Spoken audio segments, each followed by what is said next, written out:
संत रामपाल जी महाराज एक ऐसे महान संत जिन्होंने अपनी सतभक्ति, तत्व ज्ञान, करुणा और सेवा के बल पर समाज में नई मिसाल कायम की है।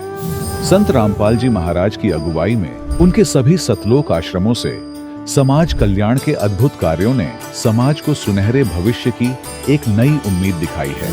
संत रामपाल जी महाराज से नाम दीक्षा लेने के बाद लाखों लोगों की लाइलाज बीमारियां जैसे कैंसर, एड्स आदि ठीक हुई। संत जी के ज्ञान से प्रेरित होकर उनके अनुयायियों ने लाखों यूनिट रक्तदान किया। संत जी ने लाखों बहन बेटियों का दहेज मुक्त विवाह करवाया।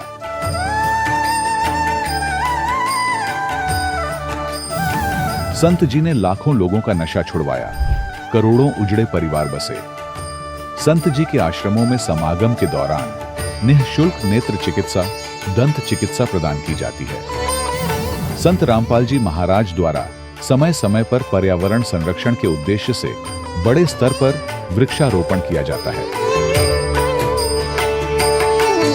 संत जी ने जरूरतमंदों को तत्काल राहत पहुंचाने के लिए एम्बुलेंस सेवा शुरू की। संत जी अपने अनुयायियों को देहदान के लिए प्रेरित करते हैं, जिससे मानवता की सेवा और चिकित्सा क्षेत्र में सुधार हो सके।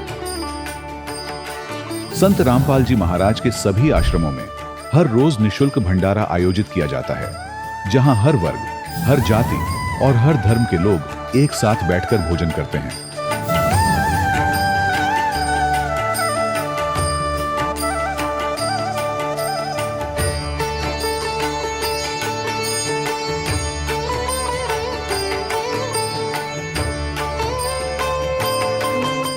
संत रामपाल जी महाराज की अन्नपूर्णा मुहिम ने गरीब और बेसहारा लोगों के जीवन में एक नई ऊर्जा और उम्मीद को जन्म दिया है। घर घर खाद्य सामग्री और जरूरी मदद पहुंचाकर संत रामपाल जी महाराज ने लोगों को दुख और मजबूरी से लड़ने की ताकत प्रदान की है।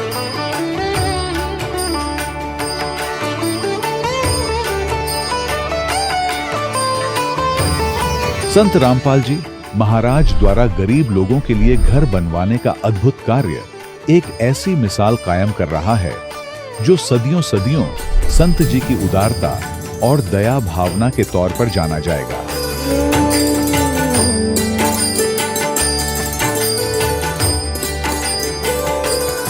संत रामपाल जी महाराज के आश्रम में हजारों बुजुर्गों को सम्मान और प्यार के साथ जीवन जीने का अवसर मिलता है। उनके खाने, रहने और स्वास्थ्य की पूरी जिम्मेदारी संत रामपाल जी महाराज उठाते हैं। अनाथ बच्चों के लिए संत रामपाल जी महाराज के सभी आश्रम किसी वरदान से कम नहीं। यहाँ उन्हें शिक्षा, संस्कार और भविष्य के लिए बेहतर अवसर प्रदान किए जाते हैं। चाहे बाढ़ हो, भूकंप या महामारी, संत रामपाल जी महाराज और उनके अनुयायी हमेशा ही जरूरतमंदों के लिए सबसे आगे खड़े रहते हैं। कोविड महामारी के दौरान संत रामपाल जी महाराज के आश्रमों से करोड़ों लोगों के लिए भोजन, दवाइयां और जीवन रक्षक सामग्रियां उपलब्ध कराई गई। चाहे गरीब की मदद हो या किसी शोषित और पीड़ित वर्ग के हक और सम्मान की लड़ाई, संत रामपाल जी महाराज ने हमेशा ही उनकी दबी आवाज को सरकारों तक पहुंचाया है और उन्हें उचित न्याय दिलवाने में अहम भूमिका अदा की है। समाज में आध्यात्मिक और सामाजिक मूल्यों के प्रति जागरूकता लाने में संत रामपाल जी महाराज हर कदम पर मानवता के सच्चे सेवक साबित हुए हैं। संत रामपाल जी महाराज का जीवन हमें सिखाता है कि सच्ची सेवा वही है जो निस्वार्थ भाव से की जाए। आइए हम भी इस महान सेवा के कार्य में इस महान संत से जुड़ें और संत रामपाल जी महाराज से नाम दीक्षा लेकर अपने जीवन को धन्य बनाएं।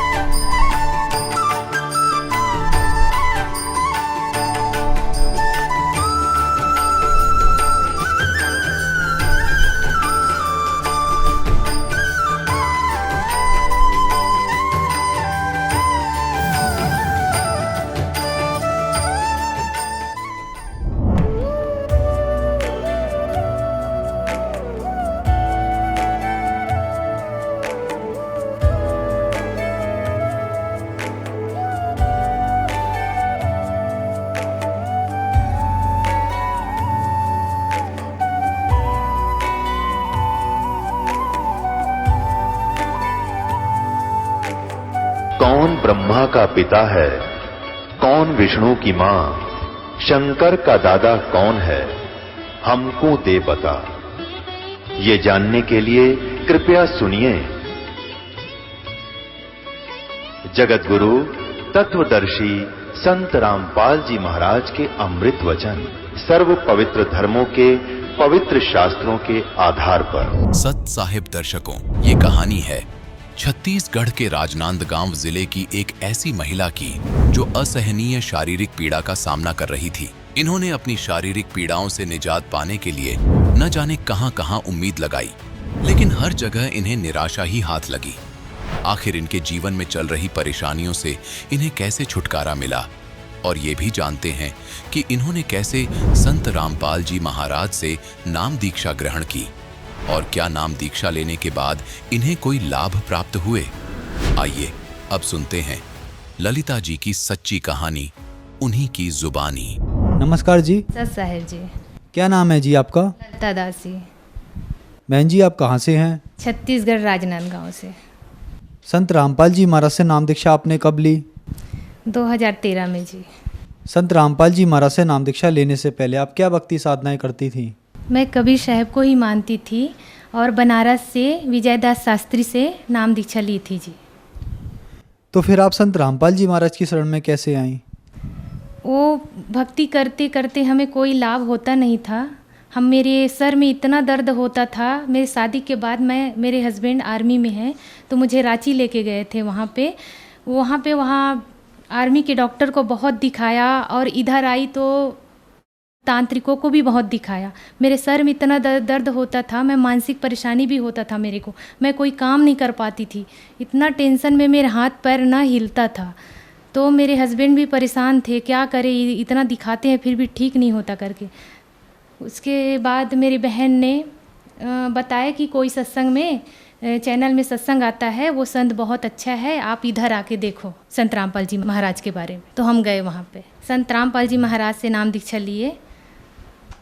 संत रामपाल जी महाराज से नाम दीक्षा लेने के बाद आपको क्या क्या लाभ मिले? पहला तो मेरा जो सर दर्द होता था, मानसिक परेशानी थी, वो ठीक हुई। और उसके बाद एक बहुत बड़ा लाभ और है। मेरे हस्बैंड जब रिटायर हो रहे थे आर्मी से, तो 1 महीना पहले उसको नींद आना बंद हो गया था।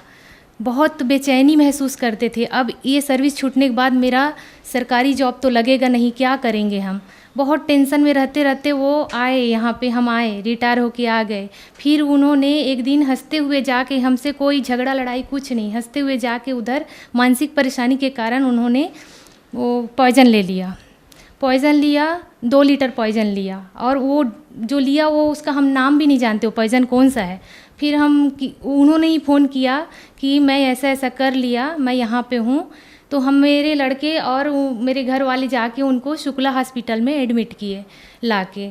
वहाँ रंगारी करके एक डॉक्टर था, उन्होंने 2-3 दिन इलाज किए उनके। शुरू में तो बोल दिए कि इनके बचने का कोई चांस नहीं है, सुबह से इसने पॉइज़न लिया है और आज 7 बजे आप एडमिट कर रहे हो, इसके तो पूरा बॉडी में फैल गया है करके। फिर हमने बहुत रिक्वेस्ट किए, आप इलाज तो शुरू करो, तो आप साइन कर दो, बोले कुछ होता है तो हम जिम्मेदारी नहीं लेंगे।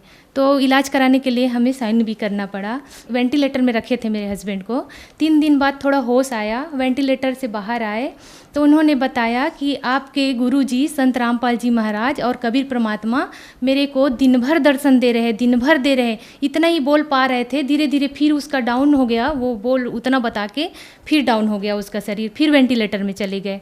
फिर डॉक्टर ने बोला हमारे बस की बात नहीं है, यहाँ तो इसका ट्रीटमेंट नहीं हो सकता, इसको आप रायपुर ले जाओ या तो नागपुर ले जाओ। फिर हम लेके गए रायपुर रामकृष्ण केयर में। वहाँ पे लकवे करके कोई डॉक्टर है, उन्होंने इनका ट्रीटमेंट शुरू किया। पहले तो उन्होंने ही बोल दिया देख के कि इनका कंडीशन बहुत ख़राब है, हम नहीं कह सकते कि ये ठीक होगा, इसका सब पूरा शरीर में भिन गया है, पूरा दवाई इसका इलाज नहीं हो सकता, यहाँ से मुंबई या तो दिल्ली भी ले जाना पड़ेगा, ऐसा बोला। फिर हमने वहाँ भी रिक्वेस्ट किया कि इलाज शुरू करें, फिर उन्होंने किया। उसके बाद 15 दिन तक तो वेंटिलेटर में ही थे मेरे हस्बैंड। उसके बाद में परमात्मा को अर्जी लगाए हम लोग कि मेरे हस्बैंड ने ऐसे ऐसे किए हैं। मैं परमात्मा को दंडवत की और जाप करते वहीं पे रहे। फिर सांस आना शुरू हो गया उनका, फिर वेंटिलेटर से बाहर आए वो। 1.5 महीने बाद मेरे हस्बैंड मेरे घर वापस लौट गए, संत रामपाल जी महाराज के दया से। मेरी बेटी है, वो आगरा में हम थे, वहाँ पे इतनी बीमार पड़ती थी, रात रात भर खांसती थी, सर्दी था, दमा जैसे शिकायत हो गया था। बहुत दिखाया बच्चों के डॉक्टर को, बहुत दिखाया उनको। फिर 15 दिन दवाई ख़त्म होता फिर ले जाना पड़ता, फिर 15 दिन दवाई ख़त्म होता फिर ले जाना पड़ता। उसके बाद दीक्षा ली है, तब से संत रामपाल जी महाराज ने उसी रात को आए, आशीर्वाद दिए मेरे और मेरी बेटी को। अब टेंशन मत लेना बेटा, बोले उसका दिन उस दिन है और आज का। अभी तक के सांस वाली परेशानी नहीं हुई मेरी बेटी को। मेरा बेटा है, वो बाथरूम से गिर गया। हम अंदर कूलर चालू करके रूम में सोए थे, उसको आवाज़ आया जैसे पानी का टंकी ऊपर से गिरता है, ऐसे बहुत धड़ाम से आवाज़ आया। मैं भाग के आई, मेरी बेटी थी, मेरे हस्बैंड ड्यूटी पे गए थे यहाँ पे। तो मैं देखी तो लड़का बेहोश पड़ा था, आवाज़ खूब दिया, लड़का नहीं सुना। फिर ऊपर वाले भैया को बुलाई उठाने के लिए, तब जाके पानी वगैरह डाले तो हल्का होश आया, धीरे से अंदर लेके गए। शाम को हमने सीटी स्कैन कराया तो परमात्मा उस समय वो लड़का लिया था नाम, उसने नाम खंड कर दिया था। बाद में बताया उसने, मम्मी मैंने ऐसे काम कर दिया था। तो फिर भी परमात्मा ने दया की है, उसके सर में एक चोट नहीं आया। ये लाभ हुआ संत रामपाल जी महाराज से जुड़ने के बाद जी। बहन जी, संत रामपाल जी महाराज से नाम दीक्षा लेने के बाद आपको बहुत सारे लाभ प्राप्त हुए। जैसे कि आपने बताया कि आपके हस्बैंड ने 2 लीटर पॉइजन खा लिया था, ये अपने आप में बहुत बड़ी बात है, और संत रामपाल जी महाराज ने उनको बचा लिया, ये बहुत बड़ा चमत्कार है। तो जो दर्शक आज आपको देख रहे हैं, आप उनके लिए क्या कहना चाहेंगी? धरती पर पूर्ण परमात्मा आए हुए हैं संत रामपाल जी महाराज के रूप में। मानुष जन्म दुर्लभ है, मिले न बारंबार, तरवर से पत्ता टूट गिरे, बहोर न लगता डार। आप आए और अपना कल्याण कराए। संत रामपाल जी महाराज से नाम दीक्षा कैसे ली जा सकती है? आज अनेकों चैनल पर संत रामपाल जी महाराज के सत्संग चल रहे हैं जी। उसके नीचे एक पट्टी आती है, उसमें फ़ोन नंबर है, वहाँ कांटेक्ट करके आप नाम दीक्षा केंद्र का पता पूछ सकते हो। धन्यवाद जी। सस्ता है। दर्शकों, अभी आपने सुने संत रामपाल जी महाराज से दीक्षा प्राप्त करके सुखी हुए भक्त के अनुभव। अब देखिए जगत गुरु तत्वदर्शी संत रामपाल जी महाराज के मंगल प्रवचन। आप प्रकृति देवी हो। भगवान शंकर भी कहते हैं कि हे माता, यदि भगवान विष्णु के बाद उत्पन्न होने वाले ब्रह्मा भी आपके पुत्र हैं, तो मैं तमोगुणी लीला करने वाला शंकर का आपकी संतान नहीं हुआ?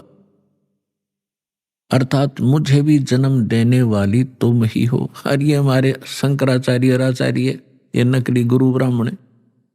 ब्रह्मा विष्णु अजर और अमर हैं, सर्वेश्वर हैं, कोई माता पिता नहीं है। खाक पढ़ा इन्हें सदग्रंथों को। ये खाक टीचर थे जिसने सिलेबस का ज्ञान नहीं, मूर्ख बना रखा था हमारे को। इस अज्ञान को हटाने के लिए स्वयं परमेश्वर आते हैं। चारों युग में मेरे संत पुकारे, कोक कहा हम हेल रे, हीरे माणक मोती बरसे, ये जग चुगता ढेल रे। चारों युग में परमात्मा कहते हैं हम आए हैं और अच्छी आत्माओं को मिलते हैं, उनको तत्व ज्ञान से परिचित कराते हैं।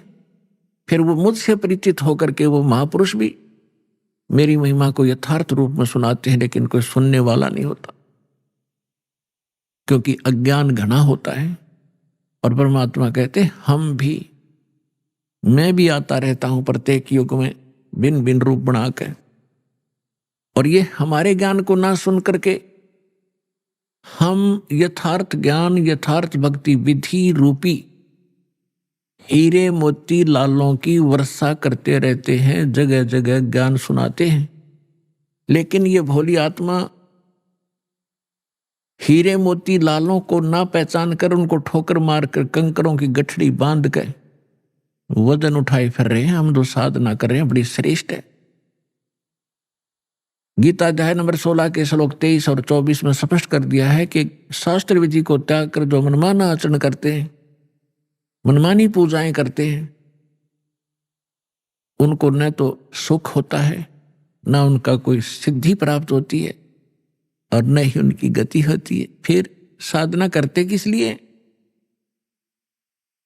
अब जैसे जितने भी हमारे धर्म गुरु हिंदू धर्म के क्या नाम देते, ओम नमः शिवाय, ओम नमो भगवते वासुदेव, हरे कृष्ण राधे राधे श्याम मिला दे, राम राम हरे हरे, सहस्रनामा विष्णु जी का।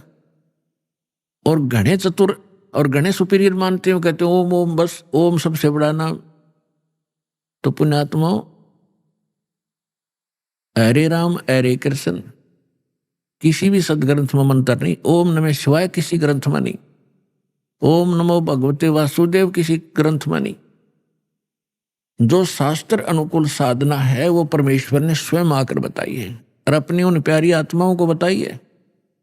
और उनको थोड़ी हिदायत दे दी थी कि जब तक इस कलयुग के अंदर ये बिजली पीढ़ी का समय नहीं आवे, इसको डिस्क्लोज ना करना, लिख देना। लिख रखी सभी महापुरुषों ने अपने अमृतवाणी में एफिडेविट लिख रखे हैं कि हम ये जाप करा करते हैं, ये मंत्र श्रेष्ठ है, इसी से मोक्ष संभव है। लेकिन सिलेबस को समझना स्टूडेंट के स्तर का काम नहीं है। पढ़ भी लेगा तो उसको समझ नहीं सकता, अप्लाई नहीं कर सकता। इसलिए टीचर गुरु की आवश्यकता होती है। तो जो गुरु रूप में परमात्मा आए थे, सतगुरु रूप में, फिर जिन महापुरुषों से मिले थे उनको अधिकार दिया था ज्ञान सुनाने का, और फिर अब इस दास को भेजा है इस पूरे कंप्लीट कोर्स को आप तक पहुंचाने के लिए, आपका मोक्ष कराने के लिए।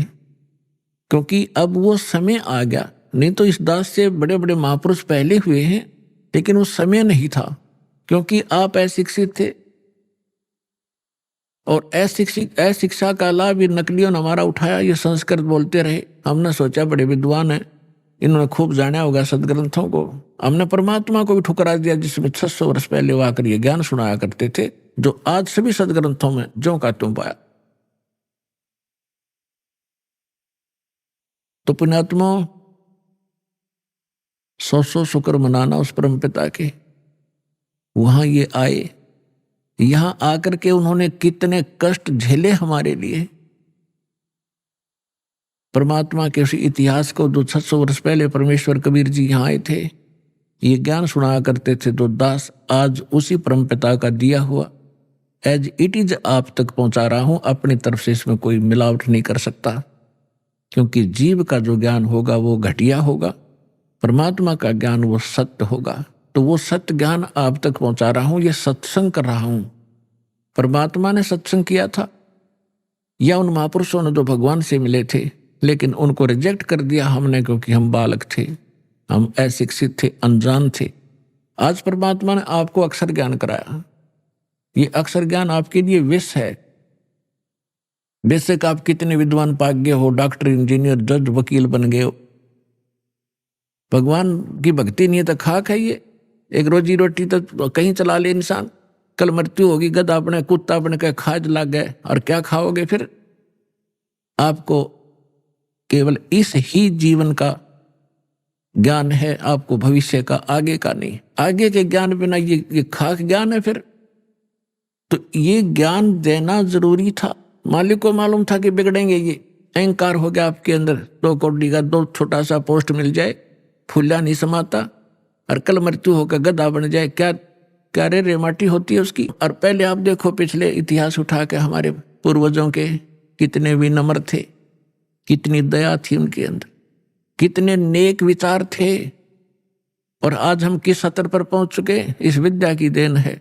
लेकिन मालिक को मालूम था कि मेरा ज्ञान ऐसा है, इनको फिर सेट कर देगा, लेकिन शिक्षा प्राप्त हुए बिना ये मुझे समझ नहीं सकते, इनका कभी कल्याण नहीं हो सकता। इसलिए आपको ये अक्षर ज्ञानदाता ने अनिवार्य समझा, तभी आपसे काटने नहीं दिया, निस आग को आपके निकट नहीं आने दिया। 4 युग चले गए। अब इसका हम फायदा उठाएंगे। अब हम बकवादों में चल पड़े, टीवी देखते हैं, बेहुदे ढंग के कपड़े पहनते बहन बेटियां भी, और इसको बड़ा विकास मानते हो, अच्छे घरों की लड़कियां हैं, ये खाक है। ऐसे कार्टून बनकर निकलती हैं घर से, लड़के भी लड़कियां भी। तो इस विद्या की देन है ये। अब इस ज्ञान से हमें पता चलेगा, लज्जा आया करेगी हमें ऐसे ऐसे बकवाद करने में, और हम भगवान भजेंगे और अपना कल्याण करवाएंगे। सतगुरु आए दया करी, ऐसे दीन दयाले, बंदी छोड़ वृत्तास कहा, जठरगनी प्रतिपाल। सतगुरु आए दया करी, ऐसे दीन दयाल। होय होय, हम किसी भयंकर गलती करके आए सतलोक में, बड़ी थाली का ठोकर मार के आए हम, और आज हम एक टुकड़े के लिए कोई देश जाता है, कोई परदेश जाता है। उसके लिए गरीबदास साहिब जी कहते हैं, उत्तर दक्षिण पूरब पश्चिम फिरदा दाणे दाणे नो, सर्व कला सतगुरु साहिब की, हरि आए हरियाणे नु।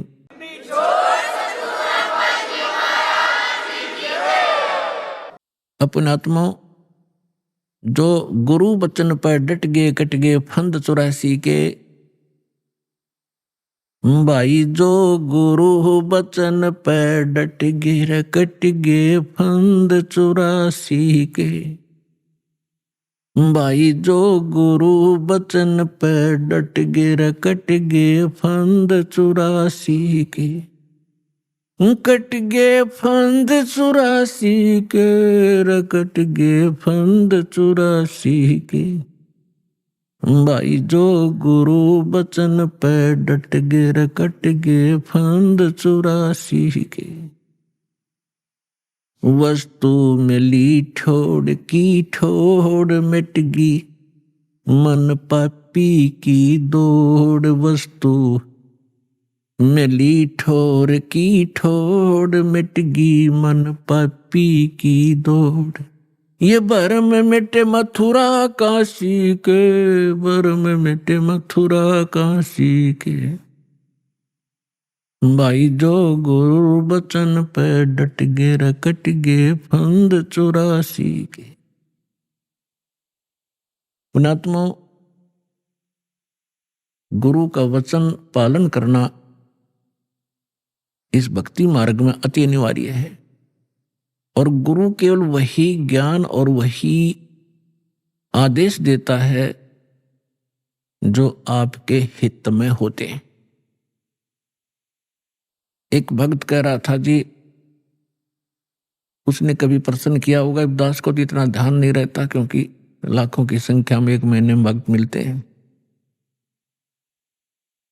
5 वर्ष पहले उसने दीक्षा ली थी।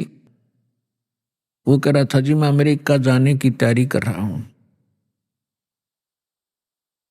तो उसने अभी बताया, कहने लगे जी आप ये बोले कि भाई आड़े यही अमेरिका बना दूंगा जब तू विश्वास करेगा तो वो आज बता रहा था जी, मुझे ऐसे दया कर दी दाता ने, समय पर टूक नहीं था, कर्जा सिर पर बहुत गना था, आज सारा सुख दे दिया और यहीं पर बढ़िया काम चला दिया। तो पुण्यात्माओं, गरीबदास साहिब जी कहते हैं, पूर्व पश्चिम उत्तर दक्षिण तू फिरदा दाने दाने नु, और सर्व कला सतगुरु साहिब की, हरि आए हरियाणे नु। मालिक ने पहचान कर धक्के खाते फिरते हो तुम, लगो एक बार भक्ति पर, सारे सुख दे और मोक्ष भी देगा आपको।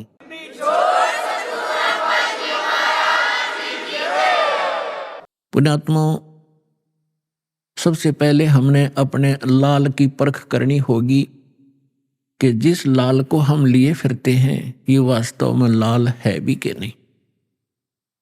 तो उस परखने के लिए हमारे पास कुछ पैमाना होना चाहिए। तो पैमाना कौन सा होगा? सदग्रंथ प्लस में उन महापुरुषों का आंखों देखा एफिडेविट कि परमात्मा जिनको मिले। तो आज आपको एक झलक परमात्मा की सुनाएंगे।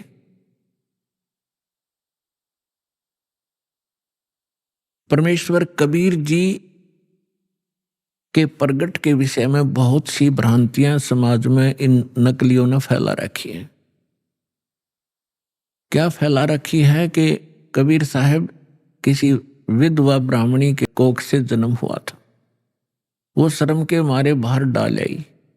ये बकवाद है और उन दुष्ट लोगों की बनाई हुई कहानियां हैं जो भगवान से हमें दूर रखना चाहते थे। लेकिन वास्तविकता इसकी बिल्कुल विपरीत है। परमात्मा स्वयं कहते हैं,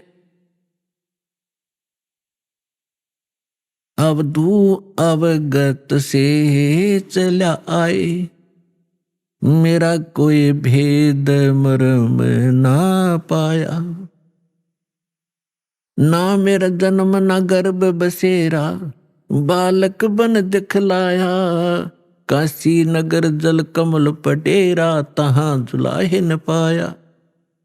मात पिता मेरे कछु नाही, ना मेरे घर दासी।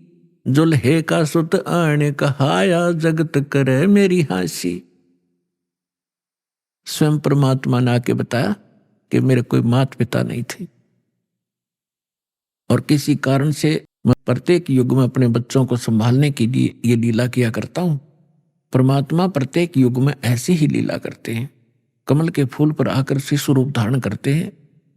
एक सतिथि इनकी ऐसी है यहाँ आने की, और वैसे जब चाहे कभी भी एक साधु रूप में, अन्य रूप में कभी प्रकट होकर के अच्छी आत्माओं को मिलते हैं, उनको ज्ञान देते हैं। तो जब परमात्मा कलयुग में आए सन 1398, संवत 1455 ज्येष्ठ सुदी पूर्णमासी को ब्रह्म मुहूर्त में, ब्रह्म मुहूर्त होता है सूर्य उदय होने से 1.5 घंटा पूर्व, सतलोक से आए मालिक और एक शिशु रूप धारण करके और नीचे को गति की। उस समय बनारस के अंदर, काशी के अंदर एक रामानंद नाम के बहुत बड़े विद्वान प्रसिद्ध थे। उनके विषय में माना जाता था कि इन्होंने चारों वेदों को, 18 पुराणों को, श्रीमद् भगवत गीता को ठीक ढंग से जाना है, जिस कारण से वो प्रचार किया करते थे। और उन्होंने 1400 ऋषि शेष बना रखे थे, जो उनके द्वारा बताए गए ज्ञान को आगे जनता में प्रचार किया करते थे। और स्वामी रामानंद जी एक ब्राह्मण के अतिरिक्त अन्य किसी जाति मजहब वाले को अपना शिष्य नहीं बनाते थे। अन्य को वो एक हेय समझते थे, अपने से घटिया मानते थे। अब उन्होंने 1400 ऋषि पंडित शिष्य बना रखे थे। उनमें से एक अष्टानंद नाम के ऋषि थे, और वो प्रतिदिन एक लहर तारा नामक तालाब था, आज भी है, लेकिन अब तो वो सिर्फ एक यादगार रूप में ही रहा है। लहर तारा तालाब उसका नाम कैसे पड़ा? गंगा दरिया का जल वर्षा के दिनों में जब फुल स्विम पर चलती है तो गौ घाटों के ऊपर से वो ओवरफ्लो होकर लहरों के द्वारा उछल उछल कर एक बहुत बड़ी झील में समा जाता था, भर जाता था। उसको लहर तारा नामक तालाब कहने लगे, और उसका फिर सारा वर्ष बहुत सुंदर स्वच्छ जल रहता था, क्योंकि गंगा के जल में एक विशेषता है कि ये खराब नहीं होता, क्योंकि ये जल सतलोक से आया। परमात्मा ने एक सैंपल भेज रखा कि हमारे लोक में ऐसे पदार्थ हैं, ना दूध कभी खराब होते, दरिया बहती है, ना दही और मक्खन खराब होते। वहां का ऐसा मटेरियल है। ये एक सैंपल है आपके लिए, विश्वास करने के लिए कि वहां ऐसे पदार्थ, जब ऐसे लोक में और ये जल खराब नहीं होता, वहां तो लोक ही एक विशेष है, तो समझदार को संकेत पर्याप्त है। उस लहर तारा तालाब के ऊपर ऋषि अष्टानंद जी प्रतिदिन अपने गुरुजी के द्वारा बताए गए उस साधना को भी करते थे, उसी में स्नान करते थे। एकांत स्थान, शांत स्थान पर वो भगवान की भक्ति का चिंतन किया करते थे। वो प्रतिदिन की तरह वो भी अपने चिंतन में स्नान करके बैठे थे।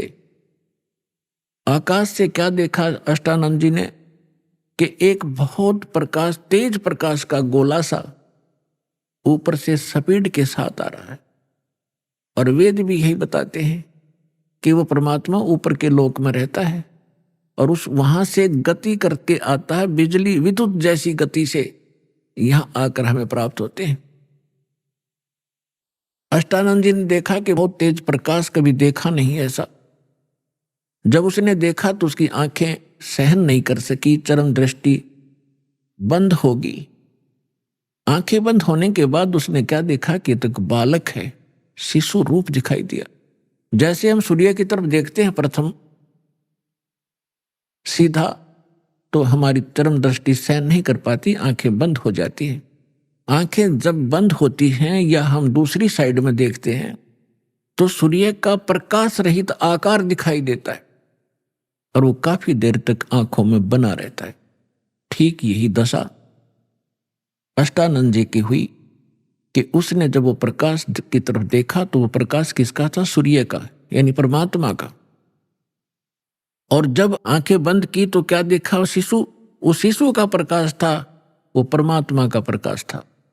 दोबारा उसने जब आंख खोली तब तक वो प्रकाश लहर तारा तालाब के एक कोने में सिमट चुका था, समाप्त हो गया था। अब अष्टानंद जी अंदर ही अंदर बड़े खुशी हुए। उसने सोचा कि शायद आज मेरी कोई भक्ति की विशेष उपलब्धि मुझे हुई है और इसके बारे में अपने गुरु जी को बताऊंगा। वो उठकर चले गए। अपने गुरु रामानंद जी से कहा कि स्वामी जी, आज मैंने ऐसे ऐसे एक अजीबोगरीब घटना मेरे साथ हुई। हे प्रभु, ये मेरी भक्ति की उपलब्धि है या कोई मेरा भ्रम है? स्वामी जी ने कहा कि बेटा, ये न तेरी भक्ति की उपलब्धि है और न ही तेरी कोई भ्रम है। ऐसी लीला उस समय होती है जब ऊपर के लोक से कोई परम शक्ति या देवता लोग यहां पृथ्वी पर आकर के जन्म लेते हैं। किसी मां के गर्भ में प्रवेश किया होगा उन्होंने। ये तारे से जब टूटते हैं तो उसने बताया कि ऐसे लक्षण हैं। और वो कुछ दिनों में यहां इस काशी बनारस में किसी मां से जन्म लेकर के वो दिव्य शक्ति अपना कोई कार्य करने के लिए ऊपर के लोकों से आते हैं। अब जितना स्वामी जी ने ज्ञान था अपने शिष्य का समाधान किया, शिष्य संतुष्ट हुआ। अब इन ऋषि महर्षियों ने वही भगवान देखे हैं जो मां से ही जन्म लेते रहे। श्री राम, श्री कृष्ण और बाकी 18, 25, जो 8, 9 जो बताते हैं, ये ऐसे आते हैं। लेकिन ये भगवान वो है जो कभी मां से जन्म नहीं लेता, सबके जन्मदाता है, सबके विधाता है। उधर से नीरू और नीमा नाम के 2 पति पत्नी थे मुसलमान। वो उसी जन्म में वो ब्राह्मण थे। गौरी शंकर पुरुष का नाम था, सरस्वती उसकी पत्नी का नाम था। गौरी शंकर भगवान शंकर के बहुत ज्यादा उपासक थे और नेक आत्मा ब्राह्मण थे। अन्य ब्राह्मण रोजी रोटी के लिए, निर्वाह के लिए बेस गाइड करते थे, दक्षिणा आदि कुछ अटपट करके ग्रहण करते थे। तेरा पितर ऐसे रुष्ट हो गया है, इतने पैसे चढ़ा दे, ऐसा पाठ करवा दे। वो ऐसा नहीं करता था। वो केवल शिव जी की कथा सुनाते थे शिवपुराण से, और जो भी उसकी दक्षिणा आती थी अपने निर्वाह के लिए रखकर बाकी शेष भंडारे में लगाते थे। तो उनके अनुयायी बहुत अच्छे तरह परिचित थे कि बिल्कुल निष्पक्ष कथाएं करते हैं, निस्वार्थ कथाएं करते हैं, जिस कारण से उनकी काफी प्रसिद्धि काशी में हो रही थी। और अन्य जो नकली ब्राह्मण थे रोजी रोटी वाले, वो उससे घनी ईर्षा करते थे कि ज्यादा लोग इनको पसंद करने लगे, हमसे दूर होते जा रहे हैं। इस बात से मुसलमान काजी, मुल्ला, पीर खूब परिचित थे कि गौरी शंकर से अन्य जो धर्म गुरु हैं ब्राह्मण, ये अक्षुब्ध हैं और ये हिंदू धर्म का प्रचार घना कर रहा है। इसलिए उन्होंने बाई फोर्स गौरी शंकर सरस्वती को मुसलमान बना दिया। मुसलमान कैसे बना दिया? अपना जूठा पानी करके गली में खड़ा होकर और उनके ऊपर फेंक दिया, उनके कपड़े में फेंक दिया और उनके मुंह में डाल दिया। तो अन्य जो ब्राह्मण थे वो तो इसी दाव में थे, किसी दिन यूं फंसे, सबने मुनादी करा दी, गौरी शंकर मुसलमान बन गया है, उसको जाति से डाल दिया है, उसका गंगा में स्नान करना बंद कर दिया है। अब सारे हिंदू उनसे बाइकाट कर गए, तो वो विवश हुआ। उनका नाम रख दिया नूर अली गौरी शंकर का, और नियामत रख दिया उसकी पत्नी नीमा का, नियामत। तो इस प्रकार फिर अपभ्रंश करके उनको नीरू और नीमा कहने लगे। अब पहले उनकी रोजी रोटी चलती थी कथा की दक्षिणा से, अब दक्षिणा मिलनी बंद होगी, रोजगार की समस्या हुई। उन्होंने एक सिंपल सा काम जिसमें कोई पैसा नहीं लगना था, ऐसा काम शुरू कर दिया कपड़ा बुनने का, और समय के बीत जाने पर उनको जुलाहा कहने लगे। नीरू नीमा निसंतान थे, उनका कोई संतान नहीं थी, 60-62 साल की उम्र उनकी हो चुकी थी।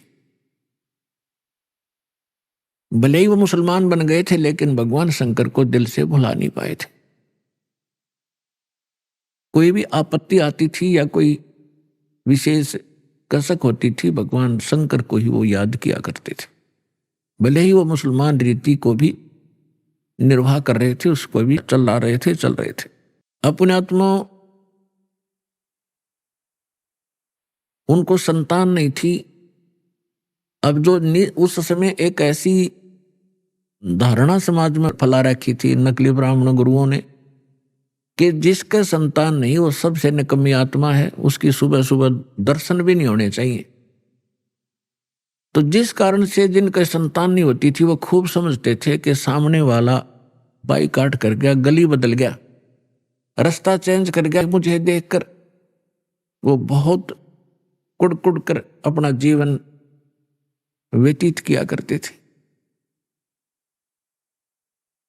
यानी संसार की परंपरा से उस व्यक्ति को जिसके संतान नहीं है वह सबसे मनहूस माना जाता था, और भगवान के अध्यात्म ज्ञान के आधार से वो परिवार, वो दंपति, वो पति पत्नी एक नंबर के हंस और पुण्यात्मा होते हैं। पुण्यात्मा का मतलब है कि उनका फाइनल मैच होता है जय सतगुरु मिल जाता है।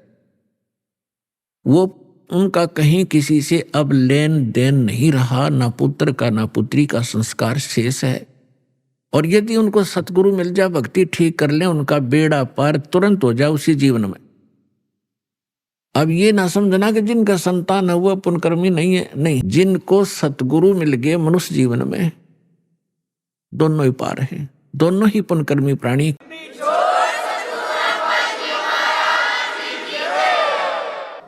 जैसे एक समय सुखदेव ऋषि 12 वर्ष के बाद मां के गर्भ से जन्म लिया, 12 वर्ष की आयु पेट में होगी थी उसकी। पुण्यात्मा, ये कुछ आध्यात्मिक ऐसे पॉइंट होते हैं जो वर्तमान के इन वैज्ञानिकों का गले उतरे नहीं, पर लेकिन गले ना उतरे तो बेशक, लेकिन वह बात झूठ नहीं हो सकती। 12 वर्ष की आयु का जब मां के गर्भ से बाहर आया, आते ही उठकर चल पड़ा। व्यास जी का पुत्र था, व्यास जी की पत्नी से उसका जन्म हुआ था। तो व्यास जी इंतजार करते थे, विद्वान पुरुष थे, कि कोई अच्छी आत्मा है जो 12 वर्ष तक माँ के गर्भ में, माँ को मालूम भी नहीं, इतना कोई पीड़ा नहीं हो रही है। इस आशा से उसने कहा कि बेटा बेटा, लेकिन सुखदेव ऋषि ने पीछे मुड़कर नहीं देखा, अपने पिता की शक्ल भी नहीं देखी, चलते चलते कह रहा है कि पिताजी, कि हे ऋषि जी, व्यास जी कह रहे हैं कि पुत्र, मैंने तेरी 12 वर्ष इंतजार करी, मुझे अपना शकलता दिखा दे। एक वह वो पुत्र मोह में घना वश हो रहा था। तो ऋषि जी कहते हैं, चलते चलते सुखदेव कहते हैं कि ऋषि जी, ना जाने कितनी बार तू मेरा बाप हो लिया और ना जाने कितनी बार मैं तेरा बाप हो गया।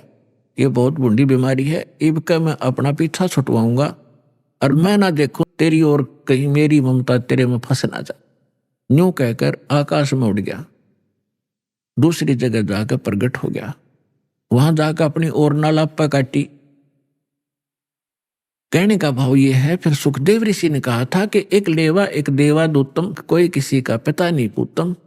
ये ऋण संबंध जुड़ा एक ठाठा, अंश में सब 12 बाट।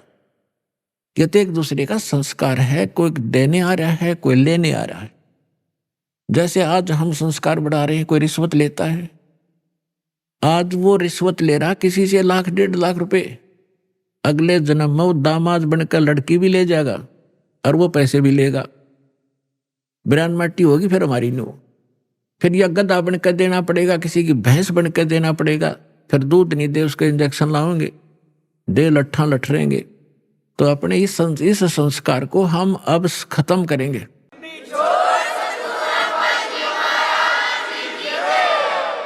तो इस विष को हम तभी तक खा रहे हैं जब तक हमें ये विष दिखाई नहीं देता, हम पहचानने योग्य नहीं थे। और जब हम पहचानने योग्य हो जाएंगे कि ये विष है, उसके विषय में सुख संवेद में कहा है, जैसे कर का जहर का रंग होरी हो, कहो कौन तिस खावे राम रंग होरी हो। जैसे कण पड़ा हो किस विष का, और ये पता हो ये विष का कण है, कहते कौन छुएगा उसको, खान की तो बहुत दूर बात, हाथ भी ना लावे, किसी और कपड़े तो पकड़ेगा और पता नहीं मिट्टी में दबा का होगा, कहीं और भी ना खा ले। और परमात्मा की भक्ति करने से ही सुख होगा, होरी माने खुशी होगी। तो नीरू निमान का कोई संतान नहीं थी, और इसीलिए पुण्यात्मा थी, भगवान आ गया गोदी में। अब भगत का और जगत का सदा से विरोध रहा है, मतभेद रहा है वैचारिक, और जिस कारण से इनकी खींचातान बनी रही तो बनी रहो, क्योंकि भगत को ज्ञान हो जाता भक्ति का और जगत को ज्ञान होता अपनी ही परंपराओं का। वो उन्हीं को उत्तम मान रहे होते हैं, इसलिए विरोध करते हैं भक्तों का। ये तो जाकर लंबे पड़े वहां पर, ये पता नहीं कैसे करे हैं, ये मुसलमान रहे ना हिंदू, मतलब इस तरह की वो बातें करते हैं। करने दो, हम अपने इस ज्ञान के आधार से आगे बढ़ते रहेंगे, एक दिन पूरा विश्व स्वीकार करेगा ये ऐसा गजब का मार्ग है, और इसी से सुख है।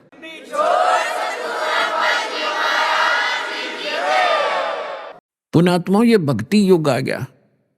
अभी तक हमने बतेरी बकवाद कर ली। एक बार दास गोवा के अंदर गया हुआ था। गोवा एक स्टेट है समुद्र के किनारे, वहां दूसरे देश को हम विकसित देश मानते हैं। अभी आपने सुने संत रामपाल जी महाराज के मंगल प्रवचन। आइए अब सुनते हैं संत रामपाल जी महाराज से नाम दीक्षा लेकर सतभक्ति करके अद्भुत लाभ प्राप्त करने वाले अनुयायी के विचार। दर्शकों, क्या बिना सच्चे गुरु के परमात्मा की प्राप्ति संभव है? हमारे शास्त्र स्पष्ट कहते हैं, बिना सच्चे गुरु के यह असंभव है। ऐसी ही एक कहानी है यमुनानगर, हरियाणा की सोनिया सैनी जी की, जिन्होंने शिव जी, साईं बाबा, लक्ष्मी जी की भक्ति के साथ 16 सोमवार के व्रत भी किए। पर ऐसा क्या हुआ जो इन्होंने तमाम भक्ति साधनाओं को छोड़कर संत रामपाल जी महाराज से नाम दीक्षा ग्रहण की? दर्शकों, आइए सुनते हैं सोनिया सैनी जी की ये अद्भुत कहानी उन्हीं की जुबानी। जी नमस्कार। नमस्कार सर। क्या नाम है जी आपका? सोनिया सैनी। सोनिया जी, कहाँ से आए हैं आप? यमुनानगर से। संत रामपाल जी महाराज से नाम दीक्षा लेने से पहले आप क्या भक्ति साधनाएं करते थे? संत रामपाल जी महाराज से दीक्षा लेने से पहले हम जैसे हिंदू परंपरा के अकॉर्डिंग सभी देवी देवताओं की भक्ति करते थे। मैं शिव भगवान में ज़्यादा आस्था रखती थी शुरू से ही, बचपन से ही, मतलब जब से मैंने होश संभाला था, आप लगा लो 5-6 साल से ही मैं शिव भगवान जी को काफ़ी मानती थी, उनकी बहुत पूजा आराधना करती थी। और जैसे छोटे से ही मैंने शुरू कर दिया था व्रत रखना। सोमवार के मैं व्रत रखती थी, और व्रत रखते टाइम जैसे 16 सोमवार कर दिया, उसके बाद हम जैसे भोजन खिलाते थे, गरीबों को भोजन खिलाते थे। मैं खुद अपने हाथ से ही, जैसे मम्मी की हेल्प से हम बनाते थे, वो खिलाते थे। उसके बाद क्या हुआ, शिव भगवान को की भक्ति करते करते धीरे धीरे क्या हुआ, जैसे सीरियल वगैरह में हम देखते हैं तो माता रानी का हमने देखा, माता रानी वैष्णो माता का हमने देखा, तो वैष्णो माता का हमने खूब किया, बहुत शुरू कर दिया कि मैं एक फ़ोटो लेके आई वैष्णो माता की। वैष्णो माता गई थी मैं, जब मैं 8th स्टैंडर्ड में थी, 8वीं कक्षा में पढ़ती थी तब। तो मैं वैष्णो माता की एक मूर्ति लेके आई थी, तो वहाँ से भी हम उसकी बहुत पूजा करती थी, बहुत भक्ति की मैंने वैष्णो माता की, व्रत भी किए मैंने। फिर क्या हुआ, जैसे हम और होता है हमारे समाज में, जैसे सभी देवी देवताओं को मानते हैं, तो मैंने क्या किया, साईं बाबा को भी हमने बहुत माना, मतलब उनकी बहुत भक्ति करते थे। जब हम कॉलेज टाइम में थे, कॉलेज जाती थी तो मतलब काफ़ी डिस्टेंस है हमारे गांव से, जो कॉलेज है सिटी है वहाँ तक, लेकिन फिर भी हम मतलब घबराते नहीं थे, जाते थे और वहाँ पे भी बहुत पूजा करते थे, सेवा करते थे। फिर उसके बाद जैसे क्या हुआ, आ गया कि हाँ भाई जो लक्ष्मी जी हैं उनके भी व्रत रखने चाहिए। तो मन में आस्था थी, हाँ भाई भगवान मिले, चाहे वो कैसे भी मिले, किसी भी रूप में मिले, बस ये था कि भगवान मिले। तो लक्ष्मी जी को भी हमने व्रत करना शुरू कर दिया। जैसे किसी ने बोल दिया कि हाँ अभी आप लक्ष्मी का भी करो, तो लक्ष्मी जी के व्रत करने हमने शुरू कर दिए। सोनिया जी, हमारा सवाल यहाँ पर यह है कि आपकी एक खोज थी भगवान पाने की, तो क्या संत रामपाल जी महाराज से जुड़ने के बाद आपकी वो खोज पूरी हुई? देखिए, करते थे काफ़ी पूजाएं की, तो क्या हुआ, हमारी रिश्ता तय हुआ। जो संत रामपाल जी महाराज जी के शिष्य थे, उनके घर में हमारे रिश्ता तय हुआ। तो उन्होंने क्या किया कि हमें एक पुस्तक दी, ज्ञान गंगा। तो ज्ञान गंगा ऐसे ही उस समय मैं एमए कर रही थी, तो एग्ज़ाम का टाइम था, तो मैंने उस पर इतना ध्यान नहीं दिया, क्योंकि मेरी थिंकिंग ये थी, ध्यान इसलिए नहीं दिया कि मुझे जैसे पता लगा था ना ससुराल की तरफ से कि इन्होंने गुरु बना रखे हैं। तो मेरी थिंकिंग ये थी कि मेरे और भगवान के बीच में, क्योंकि मैं भक्ति खूब करती थी, जागरण वगैरह भी हम करते थे मेरे पापा, तो मेरे और भगवान के बीच में थर्ड पर्सन की कोई ज़रूरत नहीं है, यानी कि मुझे गुरु की कोई आवश्यकता नहीं है। गुरु क्या होते हैं, बस उनके विषय में मेरा यही था कि गुरु कुछ नहीं है, भगवान और हम जो हैं वो सब कुछ है।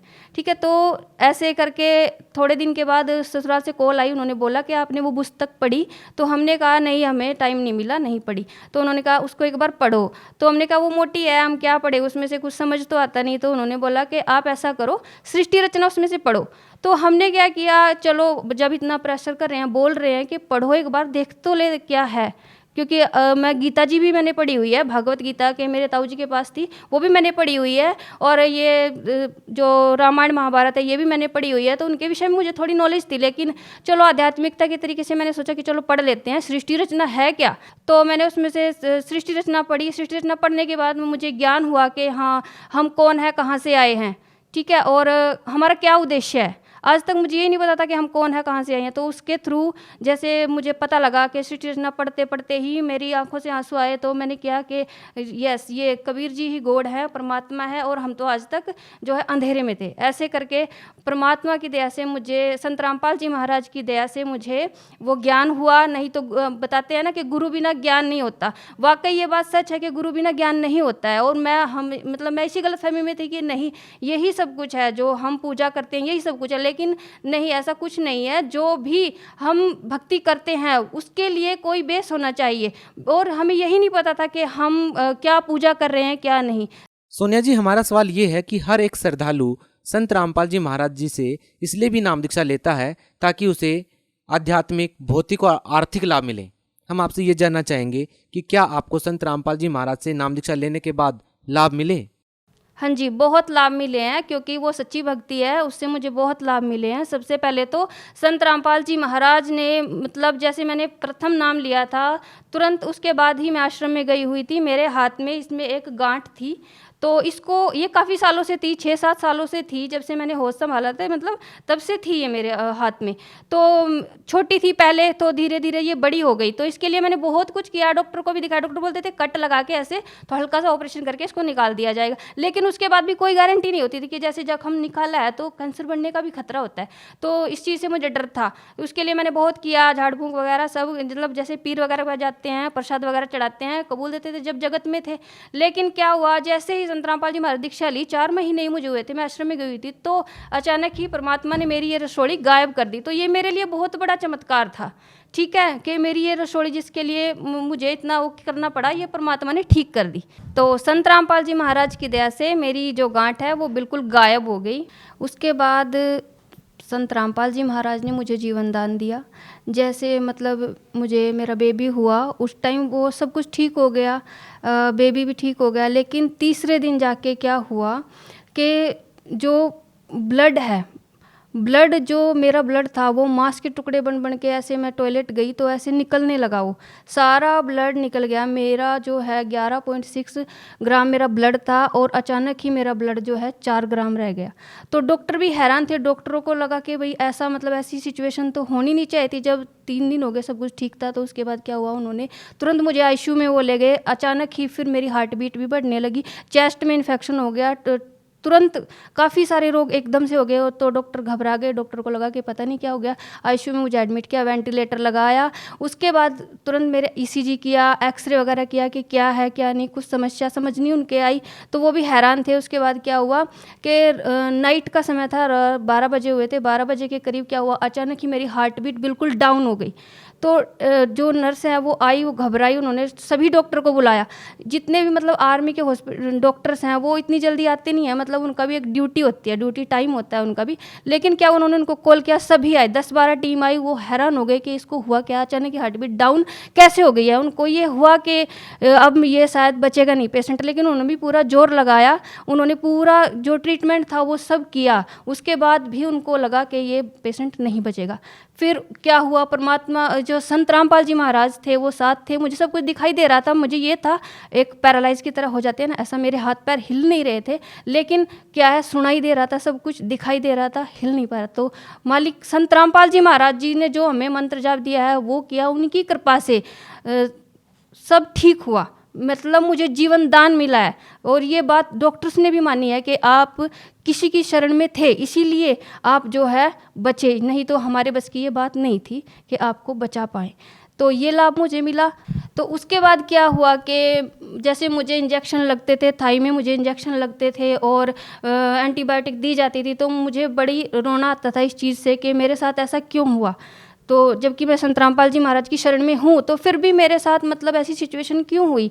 तो मालिक से ऐसा क्वेश्चन, संत रामपाल जी महाराज से मेरे मन में अंदर ही अंदर एक क्वेश्चन आता था कि ऐसा क्यों हो गया जबकि मैं शरण में थी। फिर उसके बाद दोष आ गया मन में, तो क्या हुआ, उधर से हम तेलंगाना से यहाँ आ गए हरियाणा, तो यहाँ आके हमने नाम शुद्ध कराया। नाम शुद्ध कराने के जस्ट बाद 1 महीना बाद ही संत रामपाल जी महाराज मेरे सपने में आए। सपने में आप ये लगा लो कि जैसे होता है ना कि जागृत अवस्था भी है और सपना सा भी है, ऐसे आए। उन्होंने मुझे सब कुछ दिखाया, मेरा जैसे ही मेरी डेथ हो चुकी है ऐसे उन्होंने मुझे दिखाया संत रामपाल जी महाराज ने। और ऐसे उन्होंने बताया कि बेटा अब तुझे मतलब तेरे अंदर तो ये है कि ये किया, मतलब तुझे दुख क्यों हुआ, लेकिन तुम्हें नहीं पता था कि बेटा ये तुम्हारी मृत्यु थी। उन्होंने बिल्कुल क्लियर मुझे दिखाया कि ऐसे मैं मरी हुई हूँ, मरी ऐसे। परमात्मा संत रामपाल जी महाराज आए, उन्होंने मुझे आशीर्वाद दिया, उनके आशीर्वाद से मुझे जीवन दान मिला। उन्होंने मुझे क्लियर सब कुछ दिखाया टोटली। और वो बच्चा भी जैसे कोई आई, एक माई जैसे सपने में ही आई एक लेडीज, उन्होंने बच्चे को मेरे साथ दिया और उन्होंने बोला कि देखो तुम बड़े की शरण में हो, तुम बड़े भगवान की शरण में हो, इसलिए तुम्हें जीवन दान मिल गया और तुम्हारी जगह मैं अब जा रही हूँ। वो बच्चे को दे के मुझे गई और मेरे को बोली कि इस बच्चे का ध्यान रखना। तो ऐसे मुझे संत रामपाल जी महाराज ने ये प्रूफ कराया कि हाँ बेटा तेरी मृत्यु थी और तुझे ऐसे बचाया गया। उसके बाद क्या हुआ कि जैसे मुझे थोड़ा समस्या हुई सर्वाइकल की, तो डॉक्टर्स के पास मैं गई, उन्होंने बोला कि आपको सर्वाइकल है, ऐसे पेन होता था मुझे। तो दवाई उन्होंने दी, दवाई से कोई आराम नहीं लगा क्योंकि दवाई मुझे पहले रिएक्शन करती थी। तो संत रामपाल जी महाराज से मैंने प्रार्थना की कि मालिक अगर संत रामपाल जी महाराज अगर आपके ही बच्चों को मतलब ऐसा होने लग जाए तो फिर आम जनता की तो क्या बात। तो संत रामपाल जी महाराज से जैसे ही प्रार्थना की तो नेक्स्ट डे ही वो मेरा सर्वाइकल बिल्कुल ठीक हो गया और मैं तकिया भी लेती हूँ, कोई दिक्कत नहीं। जबकि डॉक्टर ने बोला आप कभी तकिया मत लेना, लेकिन मैं लेती हूँ आराम से, कोई दिक्कत नहीं है। उसके बाद क्या हुआ कि मेरी रीढ़ ये हड्डी है, जो एडी की हड्डी है वो बढ़ गई। उसके लिए भी मैंने काफ़ी दवाएं की, यमुनानगर हॉस्पिटल में भी की, कमांड हॉस्पिटल में भी की। वो क्या करते थे, पेन किलर दे देते थे, लेकिन उससे कोई आराम नहीं होता था, ठीक है। और वो चलता रहा, कई महीने चलता रहा। उसके बाद डॉक्टर बोले आपकी जो हड्डी है इसमें इंजेक्शन लगाना पड़ेगा। अब इंजेक्शन से मुझे मतलब ये था कि नहीं मैं नहीं लगवाऊंगी। तो फिर संत रामपाल जी महाराज के चरणों में अरदास लगाई कि संत रामपाल जी महाराज ऐसे ऐसे हो गया। तो परमात्मा संत रामपाल जी महाराज का उत्तर है कि बेटा कोई बात नहीं, भगवान दया करेंगे। तो परमात्मा संत रामपाल जी महाराज की दया से वो जो रोग था वो भी धीरे धीरे खत्म हो गया और आज पूर्ण रूप से स्वस्थ हूँ। आपके सामने हूँ जिंदा हूँ। और इससे बड़ा लाभ क्या होगा कि मुझे परमात्मा ने जीवन दान दिया, एक मरे हुए इंसान को परमात्मा ने जीवित किया। जैसे कि वेदों में भी लिखा है ना कि वह परमात्मा वही परमात्मा है जो हमें 100 वर्ष की आयु बढ़ा देता है और जीवन दान देता है। और इसके अलावा मेरा बेटा है, वो उसको भी एक रोग हो गया था जिसको मसान का रोग बोलते हैं। वो मिनट मतलब सेकंड में सुसु करने लग गया था, वो छोटा ही था। उस समय भी संत रामपाल जी, हमने डॉक्टर को भी दिखाया था, वो ठीक नहीं हो पाया था, 3 दिन हो गए थे लगातार ऐसे करते करते। तो संत रामपाल जी महाराज से प्रार्थना की, जैसे ही प्रार्थना की वैसे ही वो रोग एकदम खत्म हो गया। ये देखकर मेरे जो कज़न आई हुई थी वो भी हैरान थे कि मैंने उनके सामने ही दवाएं को फेंका कि देखो अब मैं फेंक रही हूँ दवाएं और अब देखना मेरे संत रामपाल जी महाराज इसको कैसे ठीक करते हैं। और वैसा ही हुआ, मेरे संत रामपाल जी महाराज जी ने उस रोग को भी बिल्कुल ठीक कर दिया। तो मेरे जो पापा हैं वो ड्रिंक करते थे, तो उसकी वजह से हम काफ़ी परेशान रहते थे, घर में लड़ाई झगड़े होते रहते थे। मम्मी के साथ भी मारपीट हो जाती थी उनकी। और हम जैसे एजुकेटेड हैं तो हमें भी थोड़ा लगता था कि हम इतने एजुकेटेड हैं और हमारे जो पापा हैं वो ड्रिंक कर रहे हैं तो समाज में क्या संदेश जाएगा। हम अपने पापा को समझाते भी थे लेकिन वो नहीं, मतलब उनको लगता नहीं था कि हाँ भाई छोड़ पाऊँगा मैं ये। दिन क्या हुआ, पापा ने खूब झगड़ा किया, मम्मी को भी मार दिया। तो हम डिसाइड कर लिया कि अब बहुत हो गया, तो अब हम चलेंगे। तो हमने क्या किया, मेरे पापा दुर्गा जी को मानते थे, तो हमने क्या किया, गीता उठाई और संत रामपाल जी महाराज की बुक उठाई और गीता उनके पास गए, उनको समझाया। तब मेरे पापा जी को समझ आया। उसके बाद उन्होंने धीरे धीरे ज्ञान सुनना शुरू कर दिया, सत्संग देखना शुरू कर दिया। तो उन्होंने नाम दीक्षा ले ली और आज वो ठीक हैं, कोई ड्रिंक नहीं करते हैं। ऐसे ही मेरे ससुर जी थे, वो भी ड्रिंक करते थे। धीरे धीरे वो भी हमको देख कर उन्होंने भी ड्रिंक करना छोड़ दिया। और आज मतलब जो फैमिली है उसमें ऐसा माहौल है, जैसे बोलते हैं ना परमात्मा के संत रामपाल जी महाराज बताते हैं कि सतलोक जैसा माहौल है। आप क्या कारण मानते हैं कि आपने अन्य संतों से नाम दीक्षा लेकर के इतनी सारी भक्ति की फिर भी आपको कोई लाभ नहीं मिला? क्या कारण मानते हैं? ये कारण ये है कि वो जो साधनाएं थी वो शास्त्र के विरुद्ध थी, यानी कि वो हमारा मनमाना आचरण था। जैसे किसी ने बोल दिया कि आप क्या शिव के व्रत रख लो, आप विष्णु के व्रत रख लो, आप ये कथा कराओ, वो कराओ आप, तो वो हमारा मनमाना आचरण था, उससे लाभ तो होना ही नहीं था क्योंकि वो शास्त्र के विरुद्ध साधना थी। सोनिया जी, आपने एक बहुत बड़ा प्रश्न ये खड़ा कर दिया है कि जो साधनाएं आप पहले कर रहे थे वो शास्त्र के विरुद्ध थी। ये आप कैसे बोल सकते हैं और आपके पास क्या प्रमाण है? ये ऐसे बोल सकते हैं क्योंकि जो हमारी गीता जी है, गीता जी में स्पष्ट लिखा हुआ है कि 16 के 23 श्लोक में कि जो शास्त्र विधि को त्याग कर मनमाना आचरण करते हैं उनकी ना तो गति होती है ना उनको कोई सुख प्राप्त होता है। ठीक है, इसलिए जब गीता जी में ही हमारे लिखा हुआ है तो और वेदों में भी लिखा हुआ है कि ये जो मनमाना आचरण है, इस मनमाने आचरण से कोई भी लाभ व्यक्ति को नहीं मिलता है। ठीक है, जब हम संत रामपाल जी महाराज की शरण में आए, उन्होंने हमें बताया, ये सब ज्ञान कराया, तब हमें पता लगा कि हाँ शास्त्र के अनुसार साधना क्या होती है, तत्वदर्शी संत कौन होते हैं और उन्हीं से दीक्षा लेने से हमें पूर्ण लाभ और पूर्ण मोक्ष की प्राप्ति होगी। जैसे गीता अध्याय 17 के श्लोक नंबर 23 में लिखा हुआ है कि ओम तत्सत इति निर्देश है, यानी कि जो ओम तत्सत है वही भक्ति की सही विधि है और जो इस ओम तत्सत के भेद को बताएगा वही तत्वदर्शी संत है। और तत्वदर्शी संत की और भी पहचान जैसे 15 के श्लोक 1 से 4 में लिखा हुआ है, जो उल्टे लटके हुए संसार रूपी वृक्ष को बता देगा वही तत्वदर्शी संत होगा। तो तत्वदर्शी संत वर्तमान में संत रामपाल जी महाराज है, उन्हीं से हमने नाम दीक्षा ली, तभी हमें लाभ हुआ और फायदे हुए। आप भगत समाज को क्या संदेश देना चाहेंगे? भगत समाज को मैं यही संदेश देना चाहती हूँ कि संत रामपाल जी महाराज पूर्ण संत हैं, पूर्ण गुरु हैं, उनकी शरण में आइए, इनसे नाम दीक्षा लीजिए और अपना कल्याण करवाइए, क्योंकि मानुष जन्म दुर्लभ है, मिले ना बारंबार, तरवर से पत्ता टूट गिरे, बहुर न लगता डार। जो श्रद्धालु संत रामपाल जी महाराज से नाम दीक्षा लेना चाहते हैं वो उनसे कैसे जुड़ सकते हैं?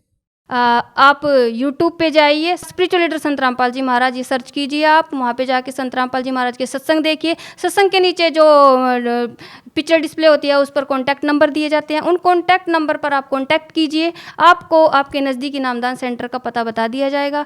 जिस भी ज़िले में जहाँ पर भी आप रहते हैं तो आप वहाँ जाकर नाम दीक्षा ले सकते हैं। जी धन्यवाद। धन्यवाद सर।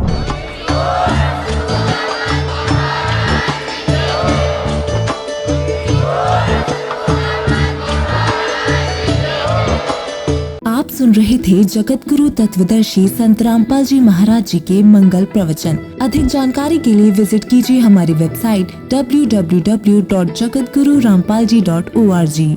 संत रामपाल जी महाराज जी के शुभ आशीर्वाद से पूरे विश्व भर में 500 से भी ज्यादा नाम दीक्षा केंद्र हैं, जिन पर संत रामपाल जी महाराज जी द्वारा ऑनलाइन निशुल्क नाम दीक्षा दी जा रही है। अपने नजदीकी नाम दीक्षा केंद्र का पता करने के लिए संपर्क करें 8222880541।